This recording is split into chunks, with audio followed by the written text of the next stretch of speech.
할렐루야, 우리 주님을 찬송합니다. 분유하고 복잡한 세상 가운데서도 우리는 또 하나님의 말씀을 들으면서 또 하나님 말씀 붙잡고 기도하면서 이 험한 세상을 살아가야 되겠습니다. 2025년 3월 20일 목요일 꿀송이 말씀 시작합니다. 사무엘상 7장에서 9장을 읽는 날로 하겠습니다. 오늘 사무엘상 9장을 읽다 보면 이스라엘의 첫 번째 초대 왕 사울이 어떻게 이스라엘의 왕으로 발탁되는가 하는 참 초창기의 모습이 나타납니다. 우리가 그 앨범 같은 거 사진을 보면 시방은 저도 이제 나이가 70이 돼가고 은퇴가 가까우니까 이렇게 이제 한 해가 돼버렸지만, 할아버지가 돼버렸지만, 나도 그 앨범 같은 거 어머 총각 때 이럴 때 보면 아주 나가 이럴 때가 있었다냐 하고 참 그 청춘 그 아득한 그런 모습이 풋풋하게 보입니다. 우리가 사울에 대해서 참 불순종하고 하나님이 세우신 귀한 다윗 왕을 죽이려고 그렇게 오랫동안 쫓아다닌 그냥 악령에 사로잡힌 참 불쌍하고 못된 참 실패한 신앙인의 전형적인 그런 모습, 그렇게만 우리 마음속에 사울이 각인되어 있어요. 그런데 초창기의 모습을 보면 사울도 풋풋할 때가 있었어요. 사울이 이럴 때가 있었다냐. 하나님이 뭐 아무나 세우셨겠어요. 초대 왕으로 세우실 때 세울만 했으니까 세우셨겠죠. 원래부터 그렇게 무지막지한 사람이 아니었다는 거죠. 상당히 순수했고 하나님께 선택받을 만한 그런 모습을 보여줍니다. 우리가 오늘 읽은 사무엘상 9장 본문의 사울은 왕이 되기 전에 사울의 참 풋풋하고 아름다웠던 모습들을 기록하고 있습니다. 사울의 아버지 기스가 암나기들을 잃어버렸습니다. 그리고는 자기 아들한테 잃어버린 암나기를 찾아오라고 명합니다. 아니 이거 아무리 아버지시지만 너무하신 거 아닙니까? 4발 달린 짐승이 어디로 간지 알고 아들이 가서 그걸 어떻게 찾아옵니까? 아버지의 이런 황당한 명령에도 참 불구하고 사울은 사환 한 사람을 데리고 가서 열심히 찾습니다. 얼마나 찾아다녔는지 사무엘상 9장 4절을 읽어보니까 에브라임 산지, 살리사 땅, 사할림 땅, 베냐민 사람의 땅, 또 9장 5절에 숲 땅까지 이 거리를 헤매면서 그 거리를 재보면 약 30km가 넘는 거리. 산과 들을 막 싸돌아다니면서 골짜기를 돌아다니면서 자기 사원과 함께 열심히 아버지가 잃어버린 암나기를 찾아 나섭니다.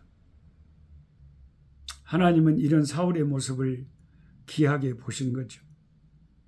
이렇게 열심히 찾아다녔는데 암나기들을 찾지 못하게 되자 이제 돌아가자고 사환에게 말합니다. 그런데 사환이 자기 주인에게 한 가지 제안을 하는데 뭐라 그러냐면은 아니 이왕 여기까지 왔으니까 이 근처에 존경받는 선지자가 계신데요. 그럼 여기까지 왔으니까 그 선지자 한번 뵙고 가면 어쩔까요? 그런 거예요. 아따 참 이 사환이 상당히 수준 있는 사환이네. 어째 그런 생각을 다 한다냐. 딱 복받을 생각을 하네. 이왕 여기까지 온 거 존경받는 선지자를 만나자. 여러분 어떤 장로님이 뭐라 그런지 아세요? 다른 장로님하고 이야기하면서 그런 이야기를 했어요. 나는 선교지 갈 때 해외여행 갈 때 선교사들을 통해서 안 가. 괜히 들 비용 다 들고 그럴 필요 없어. 그냥 깨끗하게 여행사를 통해서 가면 되지. 마음 편하고. 그렇죠. 마음 편하고 즐기고 좋죠. 못 하려고 뭐 선교사를 통해서 무슨 선교지를 뭐 오라 급디까? 근데 한 가지 다른 점이 뭐예요? 이왕 돈 들어서 해외여행 갈 바에야 거기 있는 선교지도 둘러보고 선교사님들도 격려하고 선교사들이 무슨 선교 일을 하고 있는지 보고 기도도 해주고 여행도 하고 그게 영적으로도 좋고 육적으로도 좋은 건데 영적으로 좋은 계산은 하나도 안 하고 어떻게 그렇게 장로님이라는 분이 그렇게 육체적이고 이기적인 생각만 딱 한데 무슨 그게 뭐 지혜로운 인생살인 것처럼 참말로 교회 다닌다고 다 사람들이 좋은 거 아닙디다? 아니단께 아주 요상한 교인들도 많아요. 나 같으면 이왕 돈 들 거 꼭 먹고 알 먹고 거기 계신 선교지도 돌아보고 선교사님들도 참 격려하고 여행도 하고 훨씬 좋겠네. 하나님을 위해서도 생각을 해야지. 나만 좋으면 좋겠어요? 그걸 말이라고 생각이라고 그걸 지혜라고 깨라고 하는지 웜을 한장하겠어요. 희한한 사람들 많아요. 오늘 이 사환이 이왕 여기까지 왔는데 여기 참 존경받는 선지자가 계신다는 거예요. 누구요? 사무엘 선지자. 아니 사무엘 선지자가 그 근처에 있다면 대처나 뵙고 가야지. 기도라도 한번 받고 가야지. 그게 싫어요? 피곤하다고? 뭐 달라고 그래 엄마? 그러니까 항상 신앙생활에도 복이 뭔지를 몰라. 하나님의 복이 뭔지를 모르지. 근데 사울은 이런 종의 제안을 받아들입니다. 받아들여요. 화면이 막 하얘졌다가 막 이런 것은 제가 낮에 이렇게 촬영을 하니까 해가 이 창문으로 샥 그냥 비춰버렸다가 왔다. 이거 참말로. 그래서 그런 건께 조금 이해를 해 주시기 바랍니다. 죄송합니다. 비록 종의 말이지만 그 참 은혜스러운 말이고 좋은 말이에요. 그러니까 받아들였어요. 그래? 네가 좋은 이야기를 해줬다. 그러자. 그러고는 사무엘 선지자를 뵈러 가는 거죠. 자신보다 신분이 낮은 사환이 말을 해도 그게 은혜가 되고 귀한 말이면 마음을 열고 귀를 열고 들을 수 있는 사람이 사울이었어요. 그래서 하나님이 그를 왕으로 세워놓아도 백성들의 말과 신하들의 말을 귀 기울여 귀담아 마음을 열고 들을 만하겠다 싶어서 왕으로 세운 것이겠죠. 하나님께서. 사울이 처음부터 그렇게 이상한 사람이 아니라니까요. 이제 하나님의 사람 사무엘 앞에 갑니다. 근데 보자마자 사무엘이 되게 반가워하면서 그게 하나님이 너 오기 전에 이스라엘의 왕이 될 사람이 올 거라고 알려줬다 하는 그런 놀라운 암시의 말을 합니다. 사울이 얼마나 놀라겠어요. 엄마 이게 뭔 소리다냐. 사울을 치켜 세워요. 너의 모든 이스라엘 백성들이 너의 집안을 흠모한다. 이렇게 말합니다. 아주 놀라운 말을 해요. 선지자가. 그러자 사울이 뭐라고 반응을 합니까? 사무엘상 9장 21절 말씀 보세요. 사울이 대답하여 이르되 나는 이스라엘 지파의 가장 작은 지파 베냐민 사람이 아니니까. 또 나의 가족은 베냐민 지파 모든 가족 중에 가장 미약하지 아니하니까. 당신이 어찌하여 내게 이같이 말씀하시나이까 하니. 하나님은 초대 왕을 이스라엘의 가장 미약하고 약한 지파 가운데 최고의 왕을 세우셨습니다. 그 하나님께서 쓰시는 사람들이 막 그냥 대단한 가문에서 막 그런 게 아니고요. 아주 그냥 하나님께서 사막에서 물이 터지게 하는 것처럼 참 저같이 이렇게 예수도 안 믿는 가정에서 참 목사 만드신 하나님, 저는 제 자신을 보면 이게 진짜 쓰레기통에서 장미꽃을 하나님 피우셨다, 그런 생각이 들어요. 그 미약한 가장 약한 지파 중에 이스라엘의 좋은 지도자를 세우셨다. 그렇게 하시는 하나님 얼마나 감사합니까? 보통 우리들은 내가 약하고 가지지 못했다 하더라도 이게 열등감이 있어가지고요, 자기를 포장하고 치장하기에 바빠요. 사울은 그게 아니에요. 자기를 포장하고 치장하기에 바쁜 게 아니고 자기 집안은 미약하고, 나는 그 미약한 지파 중에서도 가장 작은 가문의 사람인데 무슨 그런 말씀을 하시냐고, 황공한 말씀 하시지 말라고. 하나님과 사람 앞에서 진짜로 겸손하고 소탈했던 사람이 사울이었습니다. 우리가 이 시간 두려워해야 할 것은 이런 사울이 왕이 되고 나서 자기도 모르게 완전히 사람이 딴 사람이 되어버렸다는데 그 무서움이 있습니다. 저와 여러분의 모습도 우리가 오늘 이 사무엘상 9장의 사울의 모습을 보면서 참 귀한 종이구나, 참 순수한 종이었구나, 근데 어떻게 그런 사람이 이렇게 변해보냐. 웜에 꼭 우리가 여름날에 식은 밥이 좀 오래 두면은 씨불듯이, 곰팡이 피불듯이 못 먹는다께. 완전히 밥이 씨불어서 배가 고파 죽는데, 양식이 없던 그 시절에 밥이 식어버리면요, 아까워갖고 물로 가까이 씻어갖고 그걸 다시 묵어야 되잖아요. 사람이 그렇게 식어버릴 수가 있어요. 사람이 그렇게 변해볼 수가 있어요. 그래서 우리는 성경을 펼쳐 읽으면서 오늘도 기도하면서 내가 진짜 변함이 없어야 되는데, 항상 처음처럼 초지일관 그래야 되는데 우리는 수없이 중간에 변해봅니다. 친구가 우정이 오래 가는 사람도 별로 없어요. 변해버려요. 다 가을에 낙엽이 우수수 떨어지듯이 다 떨어져. 왜 그런지 모르겠어요. 왜 그럴까? 왜 세상 사람들은 그런다 그러지만은 예수 믿는 사람들은 한결같을 줄 알았는데 그것도 다 그런 건 아니더라 이 말이에요. 그럼 뭐 우리가 어쩔 겁니까? 할 수 없지.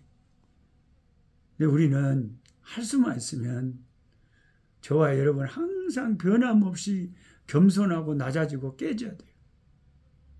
우리 자아가 깨져야 돼요. 겸손해. 항상 겸손해. 아무리 내가 왕이 되고 크게 쓰임 받는다 할지라도 우리는 항상 처음 마음처럼 겸손해야 돼. 사울처럼 변하면 안 됩니다. 오늘 그 교훈을 우리가 받아야 되겠습니다. 제가 어제 광고 드렸는데 몇몇 분들이 카톡하고 문자로 시집을 보내달라고 연락이 와서 제가 출판사에 그대로 제가 복사를 해갖고 출판사에 그 사장님한테 알려줍니다. 그러니까 이러면 제가 복사하기 좋게, 어떤 사람들은 꼭 학생들이 수업 시간에 선생님이 말할 때 말 안 들 때끼 왜 이렇게 말을 안 듣는지 모르겠어요. 내가 딱 3가지로 번호를 붙여서 그대로 하라 그랬잖아요. 1. 자기 주소 이름. 2. 자기 전화번호. 3. 몇 권이 필요한지 몇 권. 그러면 내가 그대로 딱 복사를 해가지고 그대로 딱 출판사 사장님 카톡으로 딱 보내면 될 건데, 아이고 몇 권인지 말 안 해볼지, 전화번호 말 안 해볼지, 무엇이 이래 분께 그것을 따로따로 써버리면 내가 따로따로 새로 복사를 해야 되고 얼마나 복잡해요. 딱 한 번 카톡이나 이렇게 문자를 쓸 때 자기 주소하고 이름, 두 번째로 전화번호, 소포를 보낼 때는 전화번호가 있어야 된대요. 세 번째, 몇 권이 필요한지 몇 권. 지금 제일 많이 보내달라고 한 분은요, 30권. 어떤 집사님은 자기 교인들한테 싹 나눠주고 싶다고 시골 교회 집사님 30권 보내달라고. 알았다고. 내가 뭐 하나님이 나 다 하나님 채워주시고 부자로 만드니 그건 뭐 30권이 문제예요. 다 보내. 어떤 분은 뭐 15권, 어떤 분은 20권, 어떤 분은 1권, 뭐 2권. 필요한 대로. 아이고, 제가 다 선물로 보내준다니까요. 하나님이 100만 평 땅도 주셨는데 그거 뭐 보내드리겠어요. 걱정하지 마시고. 근데 목사님, 나는 시 같은 거 잘 몰라요. 그랑께 다른 그 전문 시인들의 시는요, 읽기가 힘들고 어려워갖고 뭔 소리인지 몰랐고 아무 재미가 없어요. 저같이 보통 사람들은요, 저같이 아주 보통 사람이 쓴 시가 차라리 나와요.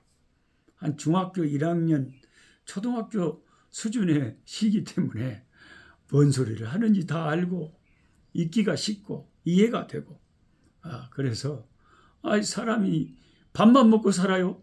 시집 같은 것도 읽어보면서 생각도 하고 그러면 좋지. 그래서 여러분이 010-7393-1397 제 한국 전화 제가 이게 아프리카에서 가지고 있어요. 다 인터넷으로 다 해요. 고리 카톡이나 문자로 1번 주소 이름, 2번 전화번호, 3번 몇 건 이렇게 적어주시면 제가 출판사에 그대로 연락해서 보내도록 하겠습니다. 이미 지금 수백 권이 나간 것 같아요. 그래서 함께 성경 공부하시는 분들에게 제가 이 성경 교사인 제가 선생님이 학생들한테 특별 선물 드리는 거니까 여러분이 제가 고마워서 그러는 거니까 감사하게 받으시고 받으셨으면 또 받으셨다고 연락도 주시고 그러면 좋겠습니다. 기도하겠습니다. 하나님 아버지, 사울은 사무엘상 9장에 보니까 정말 아버지 말씀에 순종하고 힘든 일도 마다하지 않고 산과 들과 골짜기 다니면서 아버지가 잃어버린 나귀 찾으려고 돌아다니고 하잘것없는 아버지 참 사환이 여기 있는 유명한 선지자 좀 뵙고 가면 안 되겠냐고 했을 때 피곤했겠지만 그 참 좋은 생각이다 하고 사무엘 선지자를 배알하고 사무엘 선지자를 만났을 때 놀라운 이스라엘인들을 흠모하고 이스라엘 왕으로 세워질 것을 암시했을 때 사울은 정말 자기가 얼마나 참 미천한 인간임을 고백했습니다. 그래서 그런 아름다운 성품과 모습 때문에 초대 이스라엘의 왕이 되었는데 그는 나중에 왕이 된 다음에 자기도 모르게 변하고 말았습니다. 우리도 뭔가를 많이 가지게 되면 상하기 쉬우고 정말 쉬기 쉬운 밥처럼 상한 음식처럼 상해버리기 쉬운 타락한 인생임을 고백합니다. 불쌍히 여겨주시고 항상 변함없이 처음처럼 그렇게 겸손하게 낮아져서 하나님만 바라보고 살아가는 우리들이 될 수 있도록 도와 주옵소서. 예수님의 이름으로 기도하옵나이다. 아멘. 약한 자 힘주시고 강한 자 바르게 주한 자 정택함이 주님의 뜻이라. 해 아래 압박 있는 곳 주 거기 계셔서 그 팔로 막아 주시 하소니